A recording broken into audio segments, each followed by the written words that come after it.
Hello commandos, welcome to Biomentor classes online. आपका स्वागत है। तो रिकैप सीरीज में आज हम करने जा रहे हैं एक इलेक्ट्रोमैग्नेटिक इंडक्शन का सेकंड लेक्चर। उम्मीद है आपको पहले लेक्चर में मजा आया होगा और आपका रिवीजन अच्छा हुआ होगा। तो चलिए शुरू करते हैं। तो यहाँ फिर न्यूमेरिकल प्रैक्टिस पर जोर देते हुए अब आप ये क्वेश्चन है, आप इसको नोट कर लें। A long solenoid with 1.5 turns per centimeter has a small loop of area 2 centimetre square place inside the solenoid. तो सोलोनाइड के अंदर एक लूप है, छोटा सा सर्कुलर लूप है और जिसका एरिया भी दिया गया है normal to its axis. If the current in the solenoid changes steadily from 2 ampere to 4 ampere, तो सोलोनाइड में करंट बदलती है 2 एम्पियर से 4 ampere in 1 second, the EMF induce in the loop. तो यहाँ पे सोलोनाइड एक प्राइमरी कॉइल की तरह काम कर रहा है और लूप एक सेकेंडरी कॉइल की तरह काम कर रहा है। ये पहली समझने वाली बात है। अब देखिए, हम फैराडे लॉ से जानते हैं E equal to D phi by D T. तो फाई को हम लिख सकते हैं क्योंकि लूप परपेंडिकुलर है सोलोनाइड के एक्सिस के, और मैग्नेटिक फील्ड सोलोनाइड के एक्सिस के अलॉन्ग ही एक्ट करती है सोलोनाइड के अंदर। तो ये फाई को हम लिखेंगे प्राइमरी, प्राइमरी मतलब सोलोनाइड, और एरिया किसका कट हो रहा है? लूप का, तो हम उसे बोलते हैं सेकेंडरी। तो सोलोनाइड की मैग्नेटिक फील्ड क्या होती है सबसे पहले ये जानने की जरूरत है। Mu zero N P I P A S. तो सिंबल सहित आप यूज करिए। अब देखिए क्या बाहर चला जाएगा, mu not N P A S मतलब उस लूप का एरिया, अंदर क्या बचेगा? D I P by D T. तो अब देखिए यहां पर हम वापस जाते हैं, तो नंबर ऑफ टर्न्स है सोलोनाइड में 1.5 पर सेंटीमीटर। तो सबसे पहले तो आप एक काम करिए, इसको लिख लीजिए मीटर। तो ये ऊपर जाके 100 से 100 से मल्टीप्लाई हो जाएगा, पर मीटर हो जाएगा। तो ये हो गया आपका 15 टर्न्स पर मीटर। तो ये तो हमारी वैल्यू हो गई एनपी की। अब लूप का एरिया दिया हुआ है 2 सेंटीमीटर स्क्वायर, तो इसको भी हमें मीटर स्क्वायर में बदलना पड़ेगा, 2 इंटू 10⁻⁻⁴ मीटर स्क्वायर। ठीक है। और चेंज इन करंट 2 एम्पियर से 4 एम्पियर, तो करंट का चेंज हो गया 4-2, और टाइम कितना लिया? 1 सेकेंड। तो ये D I P A by D T हो गया। कितना हो गया? 2 एम्पियर पर सेकेंड। तो बस इन सब वैल्यूज को यहाँ हमें रखना है इक्वेशन में। तो अगली स्टेप में ले जाएंगे, इक्वेशन को सॉल्व करेंगे, जगह चाहिए। E equal to mu not N P A S D I P by D T. अच्छा, म्यू नॉट 4 पाई इंटू 10⁻⁻⁷, और ये हो गया 15। इसको थोड़ा फिर से चेक कर लेते हैं कि कहीं कोई गलती तो नहीं करी, 1 0 कट जाएगा। ये 150 आएगा। कितना आएगा? 150। आई एम सॉरी, क्योंकि ये 1.5 है तो इट विल बी 150। तो इसको यहाँ हमने सुधार दिया, तो ये आएगा हमारा 150। एरिया है 2 सेंटीमीटर स्क्वायर, तो इसको मीटर स्क्वायर में बदलें बहुत सावधानी से। और ये 2, तो ये देखिए 2 इंटू 2 4, 4 इंटू 150 600, 600 इंटू 4 2400। तो ये हो गया आपका 2400 पाई। और ये तो सब हम मल्टीप्लाई कर चुके हैं। अब 10 की पावर होगी -7 -4, तो ये हो गया 2400 पाई इंटू 10⁻⁻11। तो अब ये हो गया 24 पाई इंटू 10⁻⁻9। तो अब आपको एक मल्टीप्लिकेशन करना पड़ेगा पाई में 24 का। करते हैं। 16 1 5 12 8 2 6 3 5 7536। तो ये आ गया 7536 इंटू 10⁻⁻9। अब आप इसको लिख लीजिए 7.536 3 डेसिमल में सरका है तो ये आएगा 3, ये आएगा 7.536 इंटू 10⁻⁻6 वोल्ट। तो ये इसका आंसर होगा 7.536 इंटू 10⁻⁻6 वोल्ट। सोलेनॉइड के अंदर एक लूप रखा हुआ है।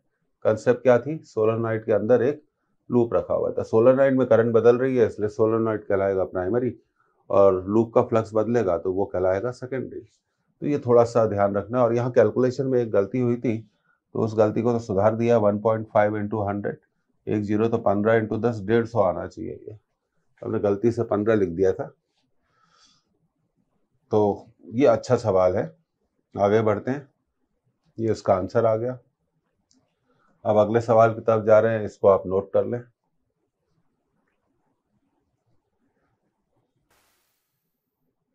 A field of strength 5 into 10⁻⁴ upon pi ampere turns पर मीटर।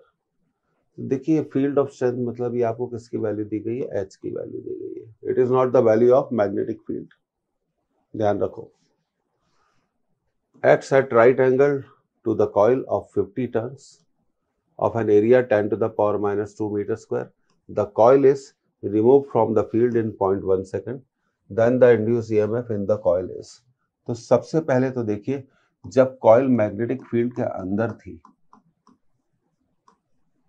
तब उसका फ्लक्स था NBA। जब वो बाहर चली गई तब उसका फ्लक्स क्या हो गया? तो d∅ की वैल्यू जो चेंज इन फ्लक्स होता है वो हो गई आपकी NBA। तो फेराडे का लॉ क्या कहता है? d∅/dt। तो E इक्वल टू NBA, और टाइम को हम ले लेते हैं t। अब वैल्यू पुट करते हैं। तो देखिए सबसे पहले n 50 टर्न्स, B होगा μ0H क्योंकि वो हमें दिया हुआ है, एरिया 10⁻⁻² अपॉन 0.1 क्योंकि ये हमें H दिया हुआ है। तो ये हो गया 50,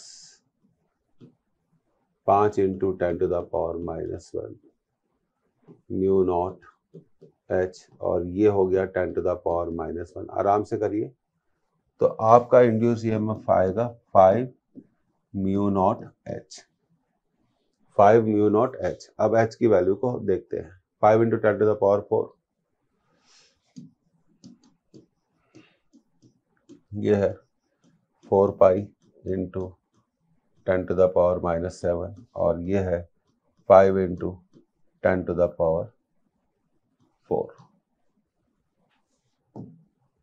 yes, upon pi, upon pi.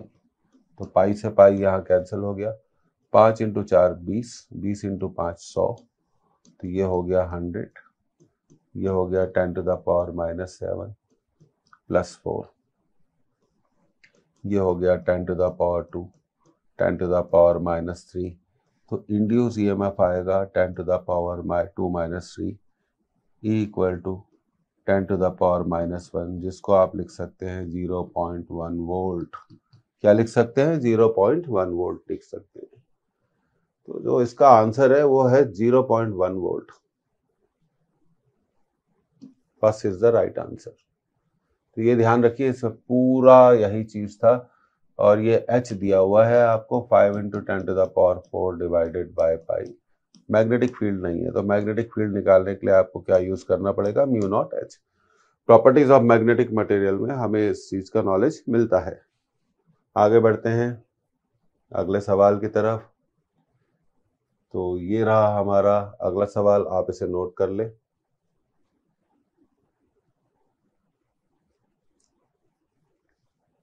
A closed coil with a resistance R is placed in magnetic field. The flux linked with the coil is phi. If the magnetic field is suddenly reversed in the direction, the charge that flows through the coil will be. तो देखिए, अगर मान लेते हैं कि magnetic field की direction, एक मान लेते हैं कॉइल का एरिया कितना है?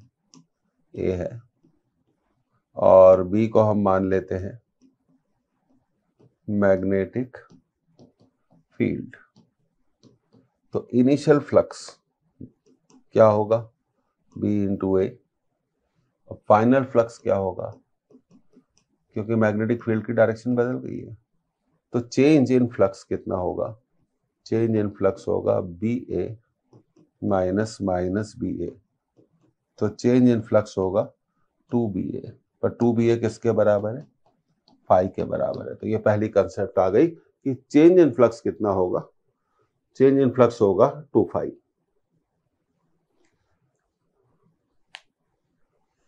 अब मान लीजिए फैराडे लॉ हम लगाते हैं कि मैग्नेटिक फील्ड की जो डायरेक्शन हो गई, डायरेक्शन बदली थी, चेंज इन फ्लक्स हो गया 2 फाई, और मान लीजिए टाइम कितना लगा उसमें, t।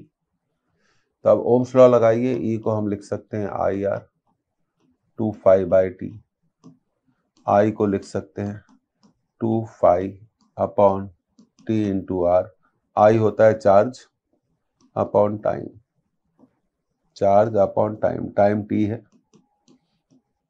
अब सडनली बोला गया लेकिन कुछ ना कुछ तो टाइम लगा होगा, तो t से t कैंसिल हो गया।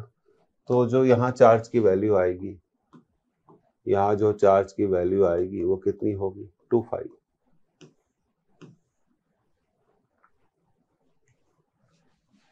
तो इसमें कोई डाउट नहीं होना चाहिए। इनिशियल फ्लक्स क्या था, BA, और फाइनल क्या था, minus BA। Change in flux आ गया 2BA, पर BA किसके बराबर है, फाई। तो इसका जो आंसर है वो होना चाहिए 2 फाई/R होना चाहिए। We must take the R also, है ना, 2 फाई/R, ये this is the R। Time cut जाएगा, R तो रहेगा अपनी जगह। तो 2 फाई/R को टिक करना है, 5/2R।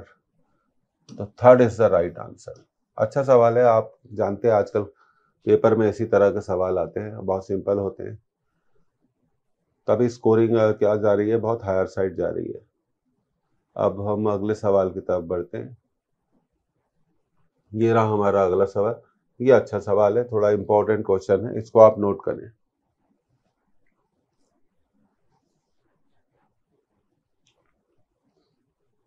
A metal bar of length 1 meter falls from rest under the action of a gravity remaining horizontal with its end in east-west direction. The induced EMF in it at the instant when it has fallen for 10 seconds is।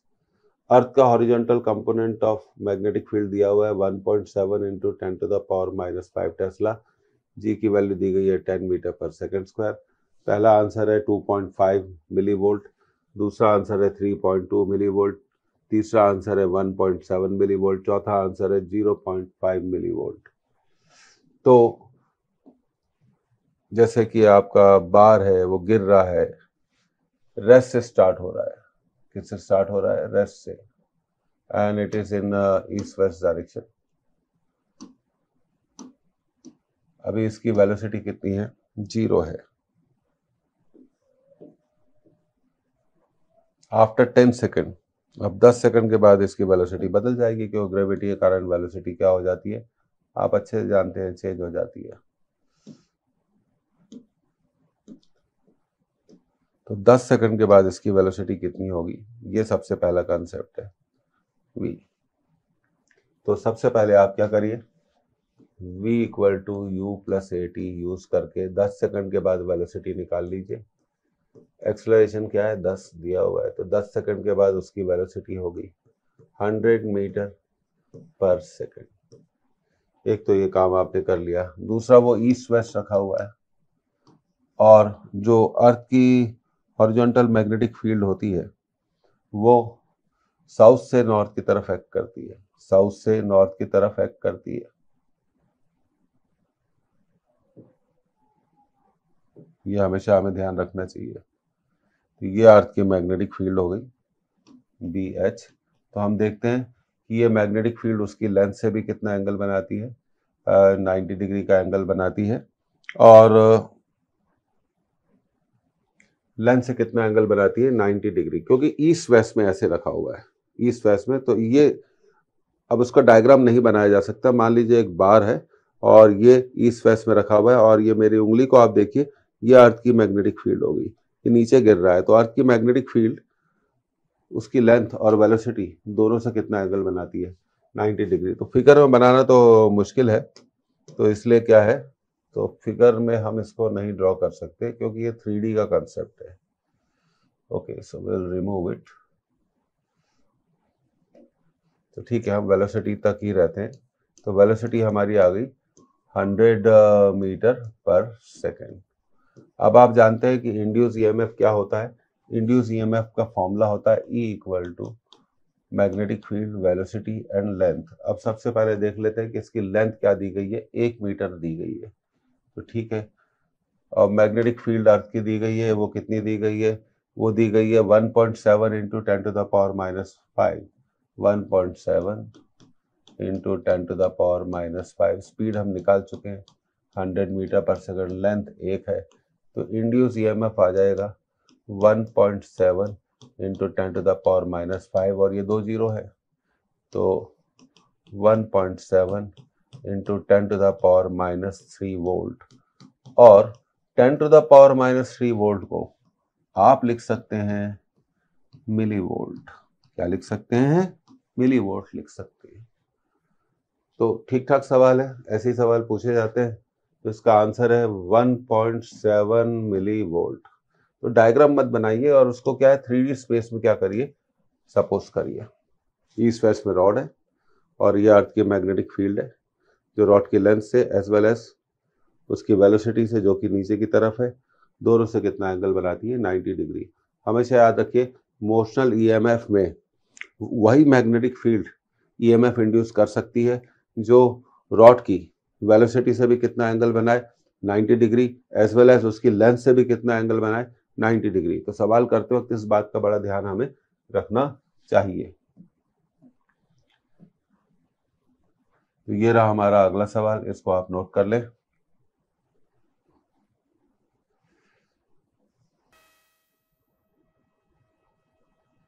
Okay, a copper disc of diameter 20 centimeter makes a 1200 RPM, 1200 revolution per minute about its natural axis kept parallel to uniform magnetic field of 10⁻⁻² Tesla. The potential difference between the center and the edge of the disc is। अब देखिए, ये case है जो आपकी magnetic field है, ये disc है, यहाँ ये रोटेट कर रही है और ये डिस्क रोटेट कर रही है, और दूसरी बात, जो मैग्नेटिक फील्ड है बी है, वो डिस्क के एक्सिस के पैरेलल है। तो आपसे पूछा है सेंटर और रिम के बीच में पोटेंशियल डिफरेंस, ये इसकी रेडियस है। तो आप इस फॉर्मूले से निकाल सकते हैं, E = ½ dΩ/r²।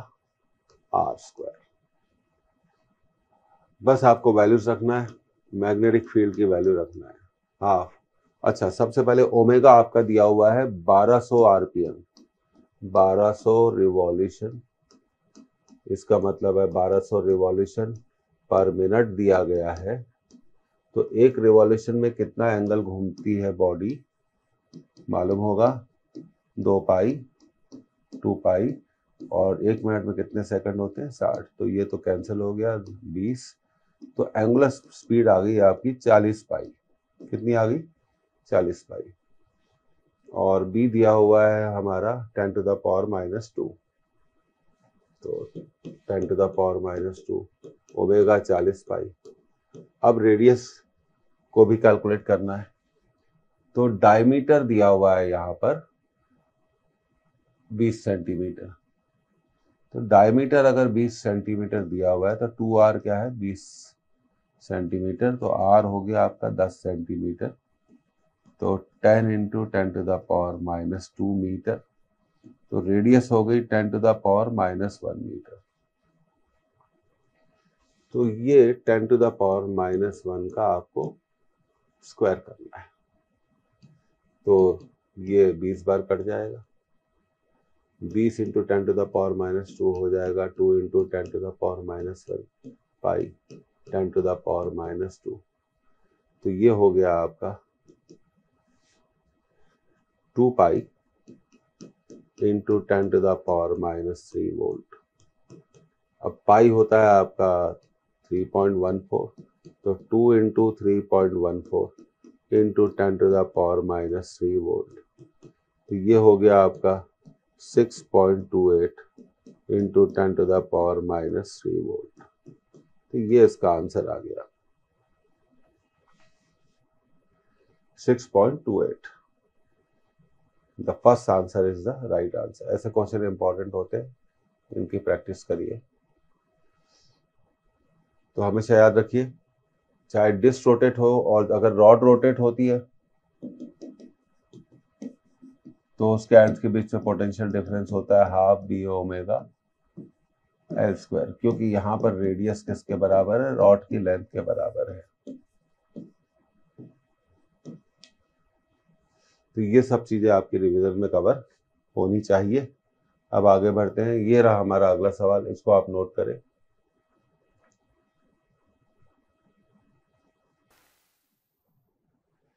ओके, तो नोट कर लिया। अब कॉइल का एरिया क्या है? Coil of area 10 centimetre square, 10 turns है, with magnetic field directed perpendicular to the plane and it's changing at the rate of 10⁸ Gauss per second। तो the resistance of the coil वो भी दिया हुआ है 20 ohm, the current in the coil। तो देखिए, सबसे पहली बात, ये थोड़ा यूनिट कन्वर्जन पे हमें ध्यान देना चाहिए। एरिया 10 सेंटीमीटर स्क्वायर है, तो 10 इंटू 10⁻⁻⁴ मीटर स्क्वायर, तो इसको हम लिखेंगे 10⁻³ metre square. Number of turns 10, rate of change of magnetic field, अब देखिए इसको ये बदलना पड़ेगा, गॉस सीजीएस यूनिट है, गॉस पर second.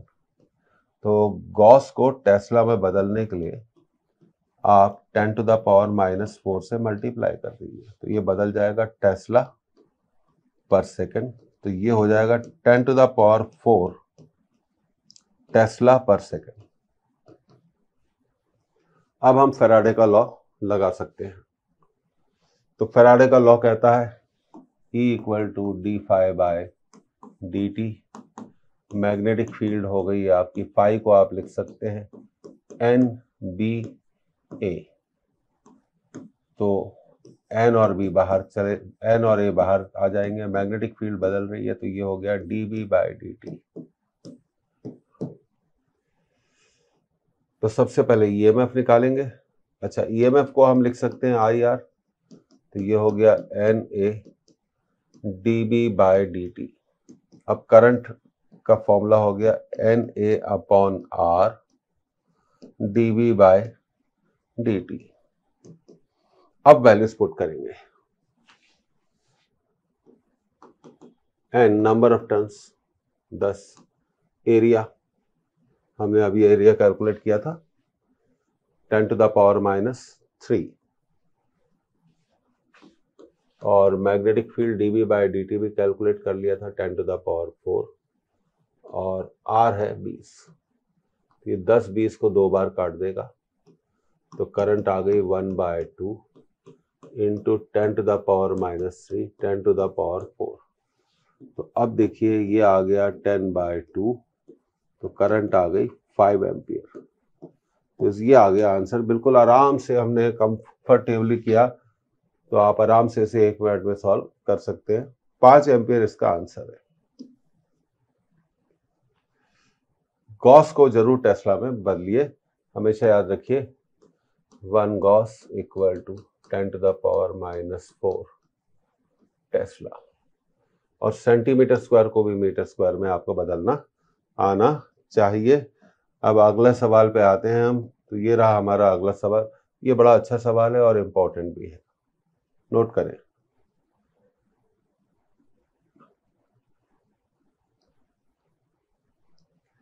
A small square loop of wire of side L is placed inside a large square loop of wire of side capital L. The loops are coplanar and their center coincides. The mutual inductance of the system is proportional to। पहला answer L by small l by capital L। दूसरा answer small L square upon capital L, तीसरा answer capital L upon L, चौथा answer L square upon L. तो अब देखिए ये बहुत अच्छा सवाल है और इम्पॉर्टेंट भी है और ये आपको जरूर करना चाहिए। ये बड़ा स्क्वायर लूप हमने बना लिया, तो देखिए ये बड़ा स्क्वायर लूप हमने बना लिया। इसके बाद हम एक और लूप इसके अंदर बनाएंगे जिसकी साइड क्या है, कम है। ये हमने अंदर वाला लूप बना लिया, तो हम थोड़ा इसको डिफरेंट कलर दे देते हैं। अब ये देखिए इसकी साइड एल है, इसकी साइड कैपिटल एल है, तो आउटर लूप को हम प्राइमरी कॉइल मानेंगे। रीजन है क्योंकि अगर आउटर लूप में करंट बदलेगी, अगर आउटर लूप में हम करंट को पास कर दें तो magnetic lines of forces produce हो जाएंगी और वो पूरा का पूरा स्मॉल लूप के एरिया को कट करेंगी। पर अगर हम स्मॉल लूप में करंट पास कर दें तो उसकी मैग्नेटिक लाइंस ऑफ फोर्सेस इस बड़े लूप के पूरे एरिया को कट नहीं करेंगी, तो हमेशा छोटे एरिया को ही आप सेकेंडरी मानेंगे। तो ये तो पहली कंसेप्ट हो गई। उसके बाद हम जानते हैं फ्लक्स ऑफ सेकेंडरी।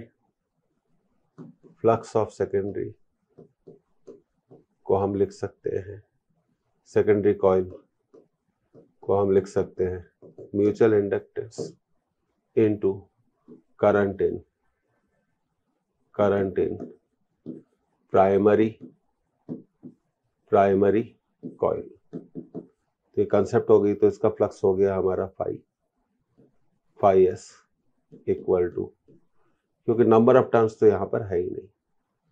अब सेकेंडरी का फ्लक्स प्राइमरी की मैग्नेटिक फील्ड के कारण डेवलप होगा, पर एरिया किसका कटेगा, सेकेंडरी का, एम आई पी। अब प्राइमरी की मैग्नेटिक फील्ड हमें कैलकुलेट करनी है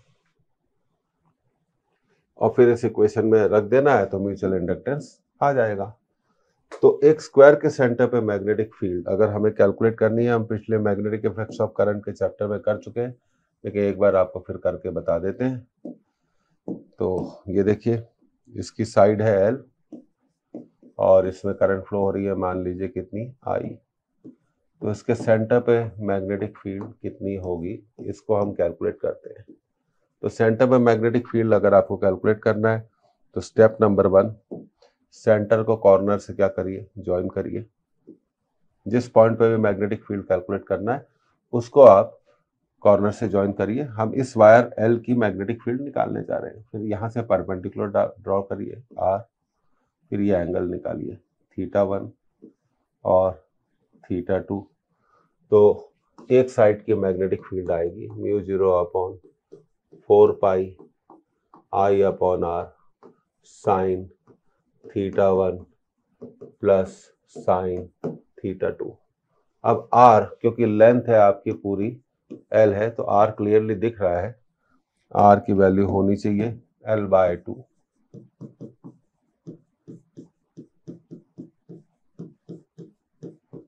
और ये एंगल ऑब्वियसली स्क्वायर होने के कारण 45 डिग्री और 45 डिग्री के हो जाएंगे सारे एंगल। तो ये हो जाएगा साइन 45 प्लस साइन 45। तो ये हो गया आपका b1 equal to μ0/4 pi 2I/L 2 sign 45। अब 2 साइन 45 को कैलकुलेट किया जाएगा 2I/L 2 इंटू 1/√2, 2/√2 को लिख दिया जाएगा √2। तो b1 आ गया 2√2 μ0/4 पाई I/L। और नेट मैग्नेटिक फील्ड निकालने के लिए हमें इसको 4 से मल्टीप्लाई करना पड़ेगा। तो 4 से मल्टीप्लाई कर देंगे 2√2 μ0/4 पाई I/L। तो ये हो जाएगा 8√2 μ0/4 पाई I/L। तो ये स्क्वायर के सेंटर पे मैग्नेटिक फील्ड का फॉर्मूला है। तो इस फॉर्मूले को हम यूज करेंगे हमारे पहले इक्वेशन में 8√2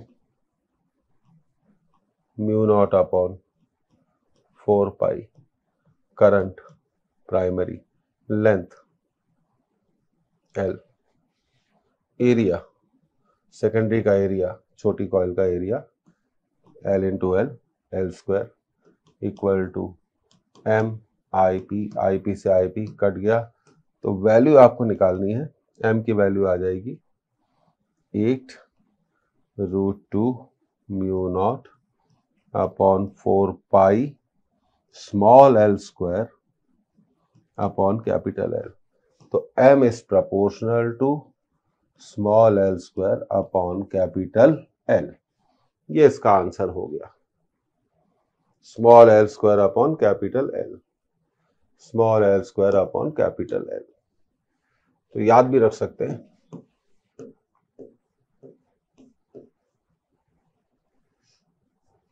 ये मत सोचिए कि ये पूछा नहीं जा सकता, ये बिल्कुल पूछा जा सकता है, इसमें बिल्कुल आप डाउट नहीं रखिए। तो हमेशा आप याद रखिए, ये मैग्नेटिक फील्ड एक बार आपको और निकाल के बता दी तो आपका एक रिवीजन हो गया। तो आपको स्क्वायर के सेंटर पे वैसे मैग्नेटिक फील्ड का फॉर्मूला याद होना चाहिए कायदे से। अब आगे बढ़ते हैं। अब ये रहा हमारा अगला सवाल। अच्छा सवाल है, इसको नोट करिए, वेक्टर अप्रोच पर बेस्ड है।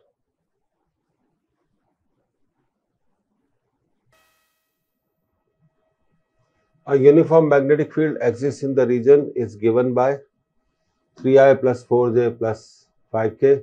A rod of length 5 meter is placed along y-axis, moved along x-axis with constant speed 1 meter per second. Then the magnitude of induced EMF in the rod. तो देखिए vector पर notation पर based question है, तो इसको हम कैसे solve करेंगे। v cross v, velocity cross v dot length को भी वेक्टर माना गया है। तो वेलोसिटी है आपकी रॉड की, ये दिया हुआ है कि रॉड की वेलोसिटी है 1 मीटर पर सेकेंड, तो रॉड का वेलोसिटी वेक्टर आ गया 1i कैप मतलब i कैप। और मैग्नेटिक फील्ड दी गई है, मैग्नेटिक फील्ड का वेक्टर है 3i plus 4j plus 5k, 3i plus 4j plus 5k plus 4j plus 5k, और लेंथ y एक्सिस पे रखा गया और लेंथ है इसकी 5 मीटर, तो लेंथ का वेक्टर हो जाएगा 5j कैप। तो वेक्टर मेथड तो ये है, जो अगर आपको मालूम नहीं है तो मालूम होनी चाहिए। तो velocity i cross 3i plus 4j plus 5k, और ये पूरा का डॉट प्रोडक्ट किसके साथ, 5j के साथ। तो कोई घबराने की जरूरत नहीं है, i क्रॉस i 0 हो जाएगा, i क्रॉस j ये मिलेगा 4i cross j, i cross तो ये मिलेगा 5 है, i cross k dot j। अब आपको मालूम होना चाहिए कि i डॉट j क्या होता है, k होता है, और i cross k minus j होता है डॉट j, तो k dot j 0, k dot j 0, और ये आपका आ जाएगा 5j, और ये यहाँ पर 5j है, तो ये थोड़ी गलती हो रही थी। अब देखिए फिर से, i cross i 0, i cross j, i cross k, i cross j को हमने क्या लिखा k, और i क्रॉस k को हमने लिखा माइनस j, बाहर है 5j कैप क्योंकि रॉड की लेंथ कितनी 5 है। तो 4k डॉट j तो 0 होगा, तो ये हो जाएगा माइनस 25 j डॉट j, तो इसका आंसर माइनस 25 वोल्ट होगा। EMF induced in the at the ends of rod is 20, और मैग्नीट्यूड उसकी कितनी होगी, 25 वोल्ट की होगी। तो ये आपका आंसर हो गया। अब अगर आपको वेक्टर पसंद नहीं है, अगर आपको वेक्टर पसंद नहीं है तो इसका एक दूसरा अप्रोच है, वो भी आप देख लीजिए। तो दूसरा अप्रोच ये है कि यह आपका जो रॉड है, ये आपका जेड एक्सिस, वाई एक्सिस पे रॉड रखा हुआ है, ठीक है, रॉड कौन से एक्सिस पे रखा गया, वाई एक्सिस पे, और रॉड की लेंथ कितनी है, रॉड की लेंथ है 5, और रॉड एक्स एक्सिस में जा रही है किस वेलोसिटी से, 1 मीटर पर सेकंड से, और मैग्नेटिक फील्ड है 3i प्लस 4j प्लस 5 के, 3i प्लस 4j प्लस 5 के। तो कंसेप्ट यही है कि वही मैग्नेटिक फील्ड ईएमएफ इंड्यूस कर सकती है, वही मैग्नेटिक फील्ड ईएमएफ इंड्यूस कर सकती है जो रॉड की वेलोसिटी से 90 डिग्री पर हो और रॉड की लेंथ से भी 90 डिग्री पे हो, क्योंकि रॉड का वेक्टर क्या है, y। तो ऐसा, तो देखिए आई वेक्टर, मैग्नेटिक फील्ड का आई वेक्टर इफेक्टिव नहीं है, क्यों, क्योंकि वो x डायरेक्शन में है और वेलोसिटी भी x डायरेक्शन में है। मैग्नेटिक फील्ड का वेक्टर 4j भी नहीं ले सकते, क्यों, क्योंकि लेंथ की डायरेक्शन और 4j की डायरेक्शन क्या है, सेम है।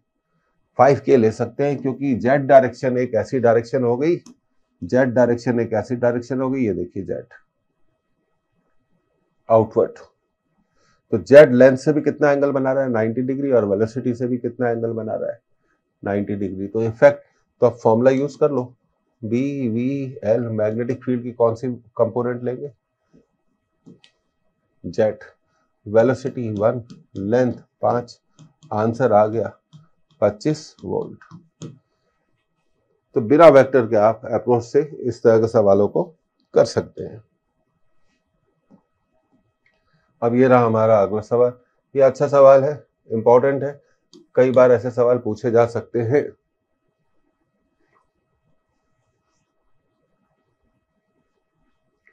The current in LR circuit builds up to 3/4 of its steady value in 4 seconds.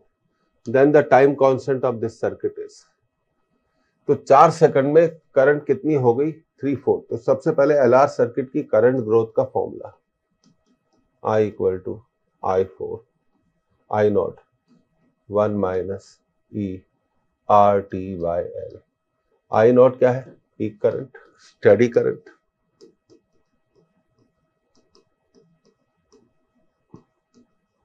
और I क्या है, current after T, current after T second, current after T second.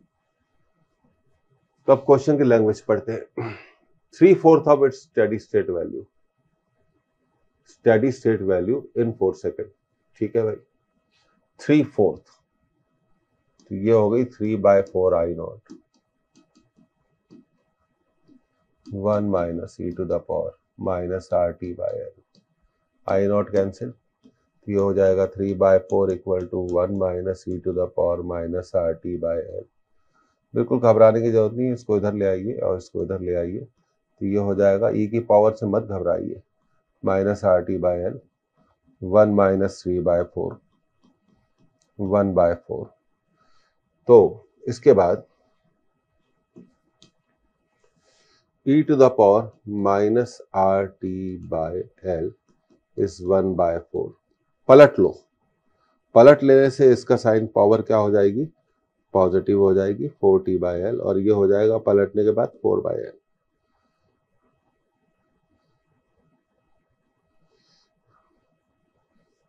ठीक है, तो अब चलिए, अगर आपको पलटना नहीं समझ में आता है तो हम इसको दूसरे तरीके से करते हैं। ये देखिए, इसको नीचे ले आइए तो पावर पॉजिटिव हो जाएगी, ठीक है। अब तो e to the power RT by L equal to 4, e to the power RT by L equal to 4, तो ये हो गया e to the power RT by L equal to 4। Log लीजिए, RT equal to by L equal to log 4 to the base E, हम इसको बोलते हैं ln4, और ये टाइम दिया हुआ था 4 सेकेंड, तो ln4, तो R बाय L हो गया 1/4 ln4।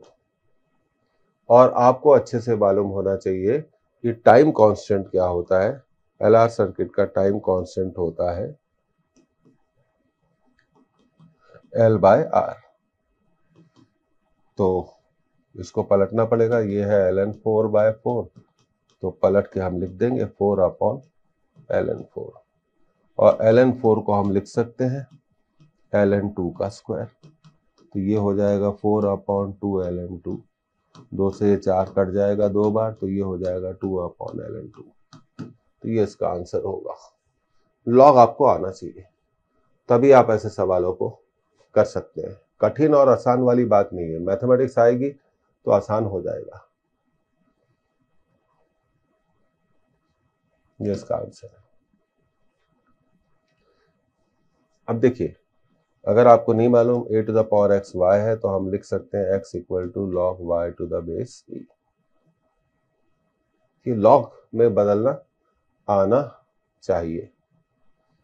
तो थोड़ा टफ सवाल था, इसमें कोई संदेह नहीं है, पर कई बार हमें यह भी करना पड़ता है। टाइम कांस्टेंट L/R, कुछ कम समझ में आया, फिर भी हमें ये तो मालूम चल गया टाइम कांस्टेंट क्या होता है, L/R होता है। तो आगे बढ़ते हैं अब अगले सवाल की तरफ। ये रहा हमारा अगला सवाल, इसको आप नोट करें।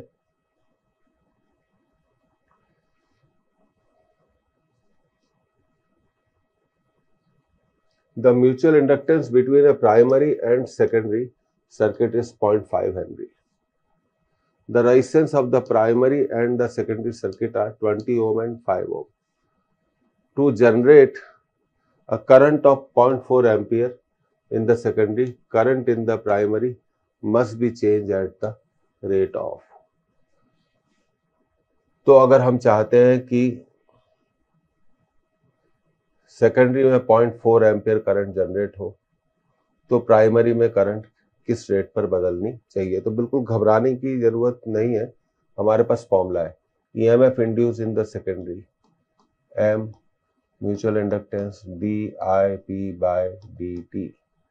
ईएस को लिख सकते हैं ओम्स लॉ से, current in secondary, resistance of secondary, M dIP/dt।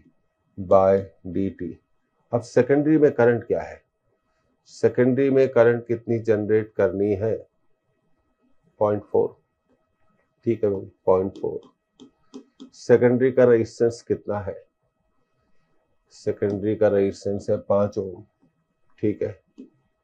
Mutual inductance कितना है, 0.5 है, लिख दिया।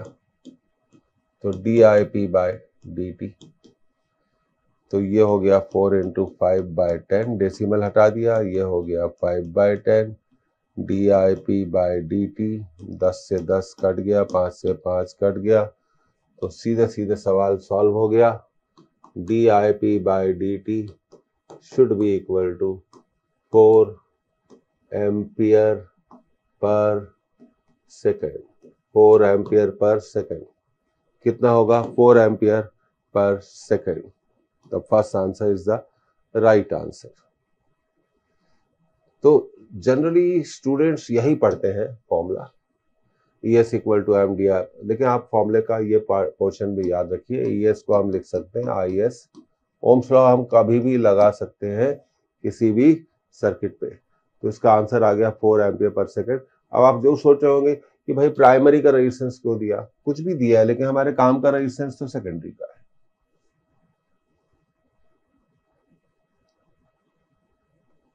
अब ये रहा हमारा अगला सवाल। ये बड़ा अच्छा सवाल है, थ्योरेटिकल है और इम्पोर्टेंट भी है, इसको आप नोट करें।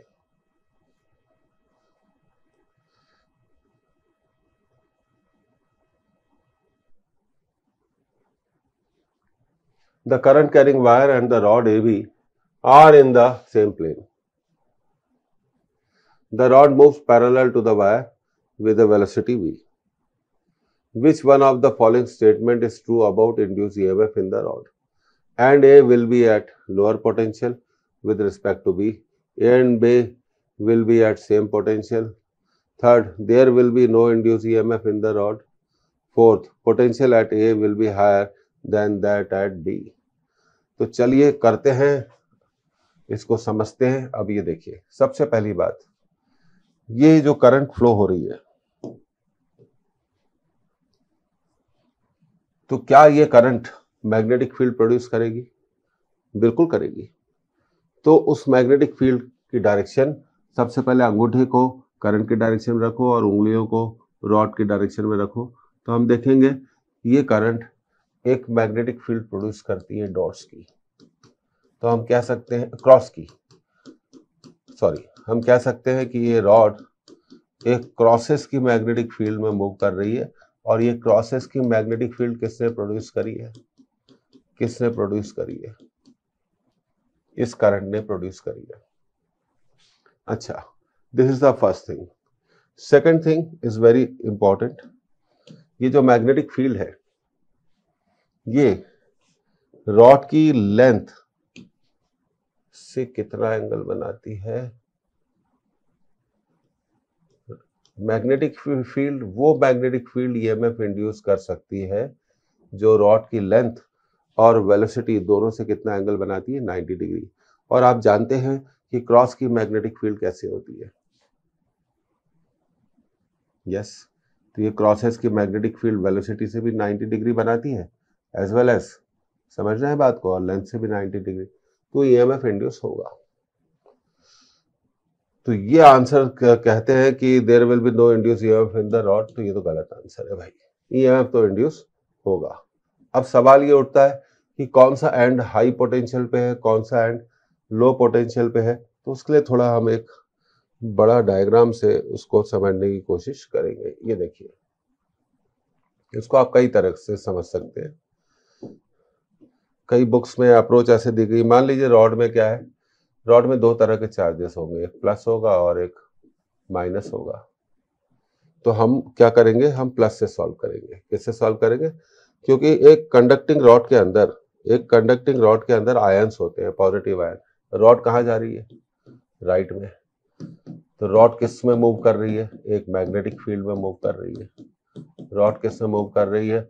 एक मैग्नेटिक फील्ड में मूव कर रही है। अगर ये रॉड एक मैग्नेटिक फील्ड में मूव कर रही है, तो रॉड के अंदर जो आयंस होंगे, चार्जेस होंगे, प्लस और माइनस, हम ये मान सकते हैं कि वो भी एक मैग्नेटिक फील्ड में मूव कर रहे होंगे। तो अब अगली थ्योरी, जब एक चार्ज मैग्नेटिक फील्ड में मूव करता है, तो उस पर एक फोर्स लगता है, मैग्नेटिक फोर्स, जिसकी डायरेक्शन हम फ्लेमिंग के लेफ्ट हैंड रूल से निकालते हैं। Force F, force, magnetic field, current. अब रॉड कहाँ जा रही है? राइट में जा रही है। कहाँ जा रही है? राइट हैंड पे जा रही है। तो इसके अंदर बैठा हुआ पॉजिटिव चार्ज भी कहाँ जा रहा है? राइट हैंड पे जा रहा है।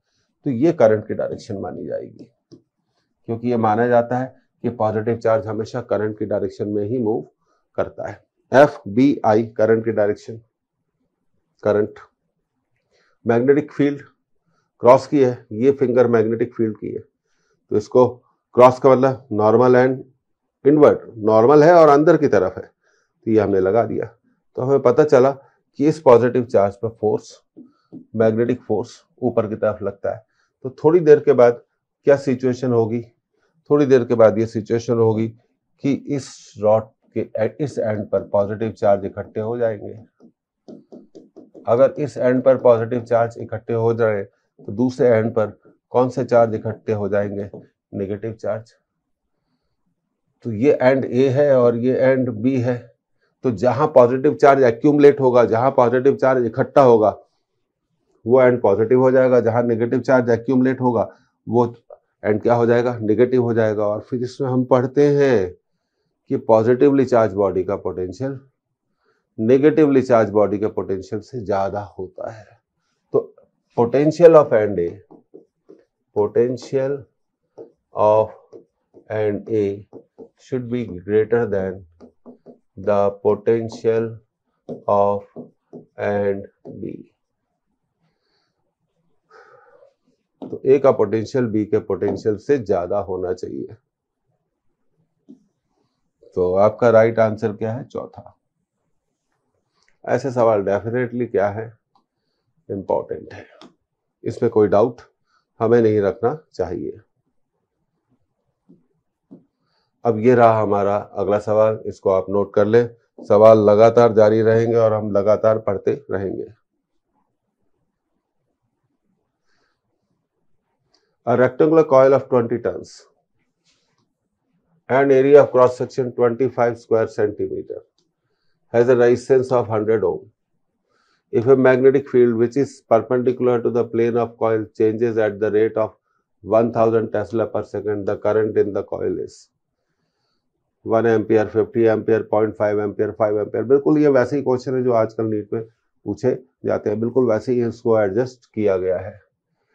तो ठीक है, तो फॉर्मूला लगेगा NA dV by dt, number of turns 20, area आराम से 25 स्क्वायर सेंटीमीटर, मीटर में बदलना पड़ेगा। dB by dt, rate of change of magnetic field 1000 Tesla पर second into 1000, 500 into 10 to the power minus 4 into 1000, 1 2 3 4 5, तो ये आ गया 50 वोल्ट। अब Ohm's law, E equal to क्या होगा, E इक्वल टू क्या होगा, IR, E इक्वल टू क्या होगा, IR 50। रेजिस्टेंस कितना है देखते हैं, चेक करते हैं। रेजिस्टेंस है आपका 100 ओम, तो ये 100 ओम हो गया इक्वल टू 50। तो करंट कितनी होगी, 50 बाय 100, मतलब करंट होगी 0.5 एम्पियर। तो इसका जो करेक्ट आंसर है होगा 0.5 ampere. C is the right answer, C is the right answer. तो ये हो गया सी इसका राइट आंसर। अब आगे बढ़ते हैं अगले सवाल की तरफ। ये रहा हमारा अगला सवाल, इसको नोट करें।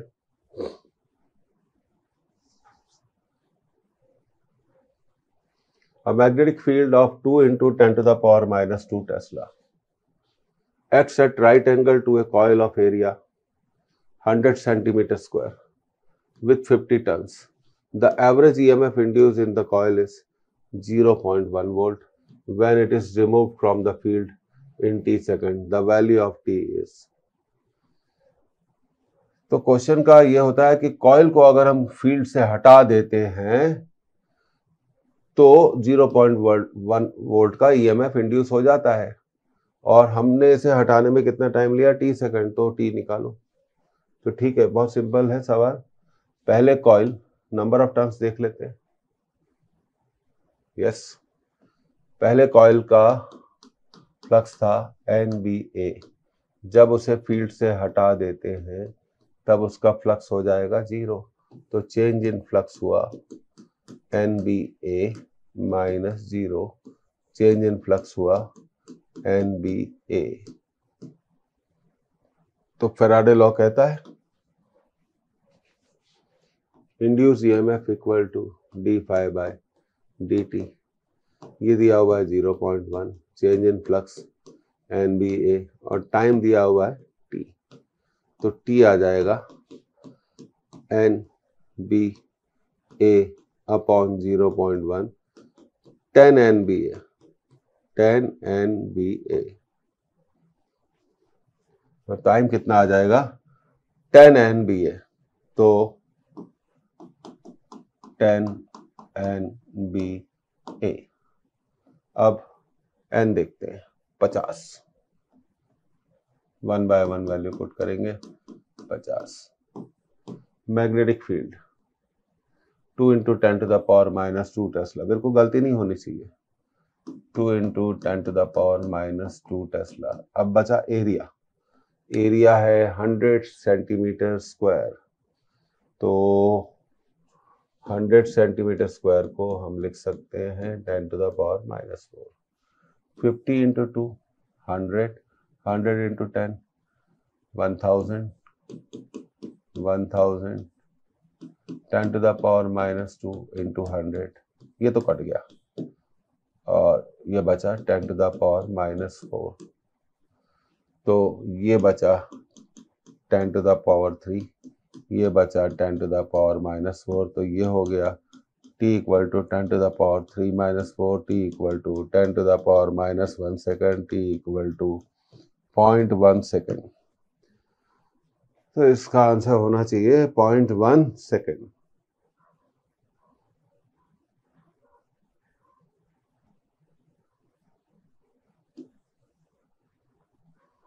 अच्छा सवाल था, एवरेज क्वेश्चन था, एवरेज ही पूछे जाते हैं। तो ये हमने निकाल लिया इसका आंसर 0.1 सेकेंड। बी केयरफुल, गलती नहीं हो कैलकुलेशन की।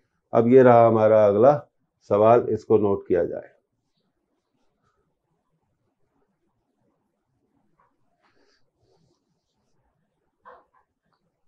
A cycle wheel of radius 0.5 meter is rotated with a constant angular velocity 10 radian per second in a region of magnetic field of 0.1 Tesla, which is perpendicular to the plane of wheel. The EMF generated between its center and the rim is. अब तो देखिए ये बड़ा calculation वाला सवाल हो गया। तो मैग्नेटिक फील्ड, ये व्हील हो गया, मैग्नेटिक फील्ड क्रॉस की मान लेते हैं। तो EMF induced between the centre and rim, ये रेडियस हो गई। तो हमारे पास इसका फॉर्मूला है half B omega R square. हम वैल्यू रखनी पड़ेगी और इसे कैलकुलेट करना पड़ेगा। अब बी है 0.1 टेस्ला, ठीक है, 0.1 ओमेगा। अब हमें ये दिया गया है कि एंगुलर वेलोसिटी 10 रेडियन पर सेकंड, चलिए ये भी दी गई है। अब रेडियस के बारे में बात कर लेते हैं। तो रेडियस है इसकी 0.5 मीटर, चलिए ये भी ठीक हो गया। तो लेकिन 0.5 का क्या करना पड़ेगा ना, स्क्वायर करना पड़ेगा। तो 0.1 और 10 तो कट गए, तो बचा हमारा 1/2, 0.5 का स्क्वायर 0.25, तो ये हो गया 25/200। अपना अपना तरीका है कैलकुलेशन का, 25/2 इंटू 100, तो ये हो गया 12.5 डिवाइडेड बाय 100, तो ये हो गया 0.125 वोल्ट। तो इसका आंसर होना चाहिए 0.125 वोल्ट। ये आ गया। अपना अपना कैलकुलेशन का तरीका होता है। अब जैसे देखिए यहाँ पे मैंने आपको बताया कि 0.25/2, अब जैसे ये था कि 0.25/2, तो बहुत सारे लोग ऐसे डिवाइड करते हैं, पर मैंने इसको बोला 25/200। फिर मैंने इसको सेपरेट किया 25/2 इंटू 1/100। 25/2 को लिख सकता हूँ 12.5 100, तो ये हो गया 0.125। तो मेरे को स्पीड कैलकुलेशन करनी है। और देखिए जब मैं स्पीड कैलकुलेशन करता हूँ तो मुझसे भी गलतियां होती है, लेकिन क्या होता है, लगातार प्रैक्टिस करने के बाद आप उन गलतियों को क्या कर सकते हो, कंट्रोल कर सकते हो। आपको एग्जाम देना है, आप गलती नहीं कर सकते, और हम भी नहीं कर सकते, कोई नहीं कर सकता। तो speed is directly proportional to number of mistake. बात समझ में आई? तो ये इसका आंसर हो गया 0.125। तो ये बड़ा अच्छा सवाल था, बस वो फॉर्मूला आपको याद रहना चाहिए। फॉर्मूला याद है तो बहुत आसानी से हम इसको कर सकते हैं। इसको आप नोट कर लें।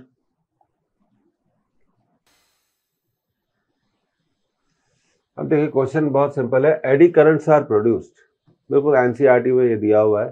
तो एडी करंट्स कब प्रोड्यूस होती है? When a metal is kept in a varying magnetic field.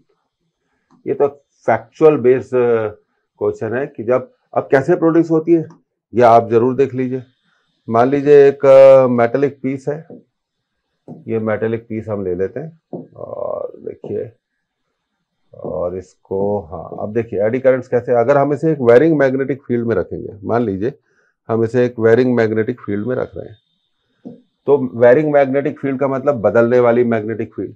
अगर हम इसे बदलने वाली मैग्नेटिक फील्ड में रखेंगे तो इसका फ्लक्स, मेटल के टुकड़े का, मेटल पीस का जो फ्लक्स है वो लगातार बदलेगा, और फ्लक्स लगातार बदलने के कारण उसमें करंट्स इंड्यूस हो जाएंगी और ये एडी करंट्स कहलाती हैं। ये कंसेंट्रिक सर्कुलर लूप्स बनाती है और ये पूरे एरिया में फैल जाएंगी और इससे मेटल का पीस का टेम्परेचर क्या हो जाएगा, बढ़ जाएगा। तो इसका बिल्कुल जो आंसर है पहला बिल्कुल सही आंसर है। जब एक मेटल को वेरिंग मैग्नेटिक फील्ड में रखा जाता है तो एडी करंट्स प्रोड्यूस हो जाती हैं। These are eddy currents.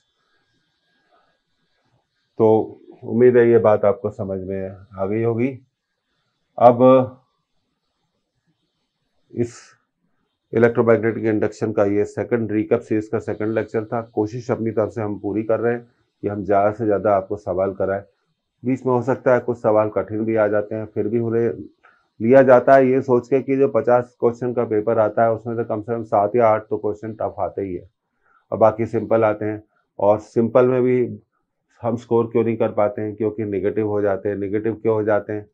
2 वजह से नेगेटिव हो सकते हैं। कंसेप्ट की प्रॉब्लम, गलत कंसेप्ट लगाना या कैलकुलेशन गलत करना।